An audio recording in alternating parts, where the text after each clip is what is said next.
শুভ সকালে শুভেচ্ছা সবাইকে। দীর্ঘ এক সপ্তাহ পরে আবারও ফিরলাম তোমাদের সামনে ছোট্ট একটা ব্লগ নিয়ে। এই তো এইভাবেই দিন চলে যাচ্ছে। দিনগুলো যে কেমন কাটছে, কীভাবে কাটছে সেটা তো তোমরা বুঝতেই পারছো। ভিডিও আসেনি বলে পরিস্থিতি একেবারেই ভালো না। তারপরেও এই তো সামনে চলে এলো ভোট দেওয়ার জন্য যেতে হবে বাড়িতে। আরও তো নানান রকমের সমস্যা ঝামেলা লেগেই আছে। এই নিয়ে যেন দিনগুলো কেমন যেন একটা কাটছে। তারপরে মনে হলো চলো আজকে তোমাদের সামনে আবারও একটু চলে আসি। তাই এই তো সকাল সকাল উঠে ক্যামেরাটা অন করলাম যখন হাঁটতে এসেছিলাম ছাদে। ছাদ থেকে চলে এলাম নিচে, দেখলাম লঙ্কা গাছটা টুকটুক করে আবারও পাতা হয়েছে ঠিকই। তারপরে আবারও মনে মনে ভাবছি এখন তো আবারও বাড়ি চলে যাব, তখন কিন্তু আবারও পাতাগুলো সে একেবারে খেয়ে ফেলবে, সে আগের মতো হয়ে যাবে। আসলে এখানে এত পাখির অত্যাচার আর বলনি। আমি যদি ব্যালকনিতে বসে থাকি, আমরা সবাই মিলে থাকি, তারপরেও পাখি চলে আসে। আর এই তো কবে যেন বৃষ্টি হয়েছিল, সেই দিনের বৃষ্টির রেকর্ডটা এখনও রয়ে গেছে, কারণ ভিডিও দেওয়া হয়নি। টুকটাক করে বৃষ্টি পড়তে শুরু করেছে, আর আমি ভাবলাম চলো তোমাদেরকে একটু দেখাই। আমগুলো ছোট্ট থেকে যখন মৌল এসেছিল তখন থেকে তোমাদেরকে দেখালাম। এখন প্রায় আমগুলো কিন্তু স্পষ্ট বোঝা যাচ্ছে, দেখতে দেখতে অনেক বড় হয়ে গেল। এই আমগুলোকে দেখে আমার বাড়ির কথা মনে পড়ে যাচ্ছে। বাচ্চাগুলো এখানে একটা আমের জন্য কতই না কাড়াকাড়ি করে টক খাওয়ার জন্য। আর যখন বাড়ি থেকে আম আসে বস্তা বস্তা, তখন কিন্তু মোটেও খেতে চায়নি। রাজিয়া সকাল থেকে বলছিল মা আমি একটা আম পেড়ে নিয়ে চলে আসবো, তখন আমি তাকে বারবার না বলেছিলাম। আসলে লোকের গাছ একটা পারবো, কীভাবে পারবো, কী করবো, তাই না? আর বলছিল এখন মনে হয় ঝড়ের সময় আম পড়বে, আমি কুড়াতে যাব। আসলে একটা আমও কিন্তু পড়েনি, এই হাতে গোনা কয়েকটা আম হয়েছে। তারপরে আমগুলো মনে হয় শক্ত, জানি না। আমরা তো থাকি তিনতলায়, হয়তো যদিও পড়ে যারা নিচের তলায় থাকে তারাই কুড়ায়। এত ঝড় বৃষ্টি হয়ে যাচ্ছে, বেলকনি থেকে আমি কিন্তু একটুকুর জন্য সরিনি। কটা দিন এত গরম গেল, তারপরে মনে হলো না আজকে আমি বৃষ্টিতে ভিজবো।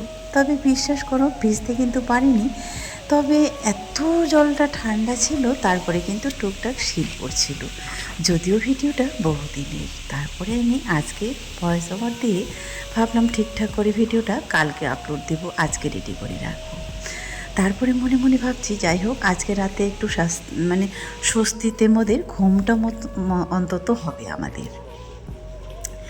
এই কটা দিনে যা রোদ গরম গেল, তারপরে আমরা তিনতলায় ছাদের পুরো রোদটা যেন আমাদের উপর নেমে আসে। এটা হচ্ছে তার পরের দিনের সকালবেলা।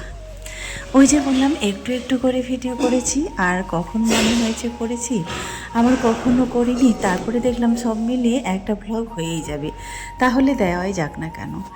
সকাল সকাল এই তো সবজিটা দিয়ে শুধু নামিয়ে দিয়ে ফেলে দিয়ে চলে গেল। আজকে ছিল বুধবার, মাংস দিয়েছে। আর এই তো এটা হচ্ছে শুশুনি শাক, আর ভেন্ডি আছে 2 প্যাকেট শুশুনি শাক, আর লাউ ডোবা নিয়ে এসছে অনেকগুলা।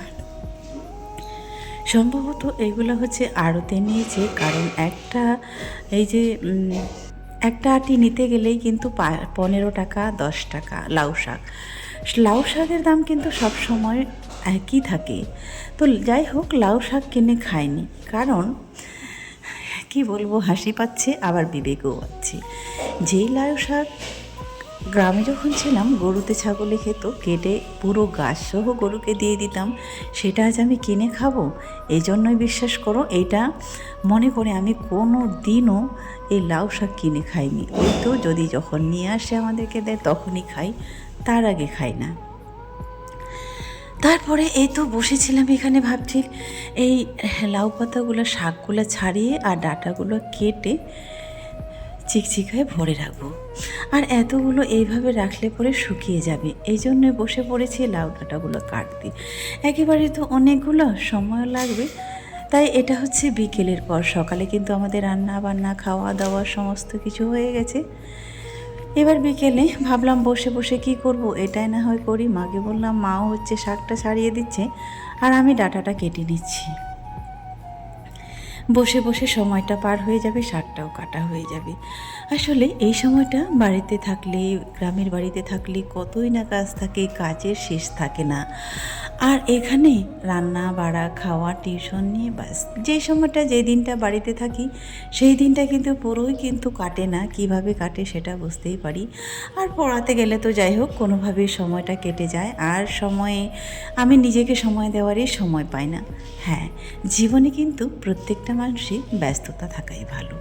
ব্যস্ততা মানুষকে কিন্তু সমস্ত কিছু ভুলিয়ে দেয়, দুঃখ অতীত সব কিছু ভুলিয়ে দেয়, তাই ব্যস্ত থাকাই ভালো।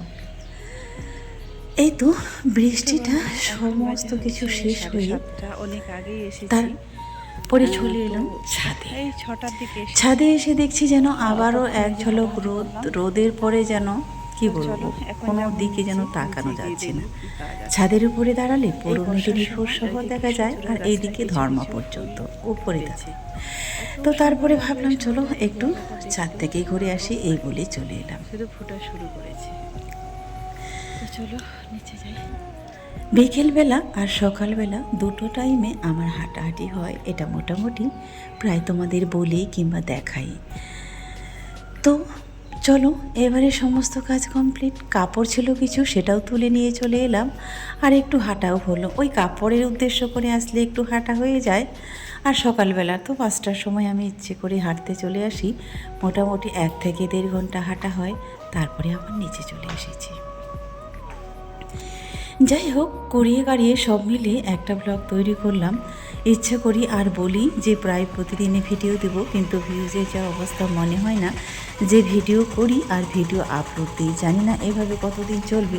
আর যেহেতু চ্যানেলটা আছে, ইচ্ছেও করে যে মাঝে মাঝে টুকটাক একটা করে ব্লগ দেই, আর কোনো সময় তো ইচ্ছাই হয় না যে ভিডিও করি। ওই তো বললাম জানি না এইভাবে কতদিন চলবে, তবে যখন সময় পাবো ছোট্ট একটা টুক করে এই তো দিয়ে দিলাম, না হলে কিন্তু ভিডিও দেওয়ার মতো একেবারে এনার্জি নেই। চলো, এটা হচ্ছে তারপরের দিনে আরও সকালবেলা। আজকে ঘটে গেছে বিশাল বড় একটা দুর্ঘটনা। সকালবেলা এই তো এটা ঘুগনিটা দিয়ে দিলাম, ছোলা মটরটা ভেজানো ছিল, আর আলু আর মটরটা একসঙ্গে প্রেসারে দিয়ে দিয়েছিলাম, প্রেশার কুকারে। তো যাই হোক মোটামুটি 3টা সিটি দিলেই একেবারে হয়ে যায়, আর কোনো ঝামেলা হয় না। বিশ্বাস করো বন্ধুরা, এই ঘুগনিটা দেওয়ার পরে মোটামুটি 3-4টা লাড়াচাড়া দিয়েছি, একেবারে হয়নি বলতে গেলেই। তারপরে দেখছি গ্যাস শেষ। আর এই সময়টা গ্যাস শেষ মানে তো মাথায় হাত, বুঝতেই পারছো, বাড়িতে এসছে আত্মীয়। তারপরে কি করব বলো, সব কিছু চিন্তা ভাবনা ফেলে দিয়ে একটা উনান জোগাড় করানো ছিল আগে থেকে, তারপরে কাঠ এনে ফাইনালি এই রাত্রিবেলা বসিয়ে দিয়েছি ছাদের উপরে রান্না।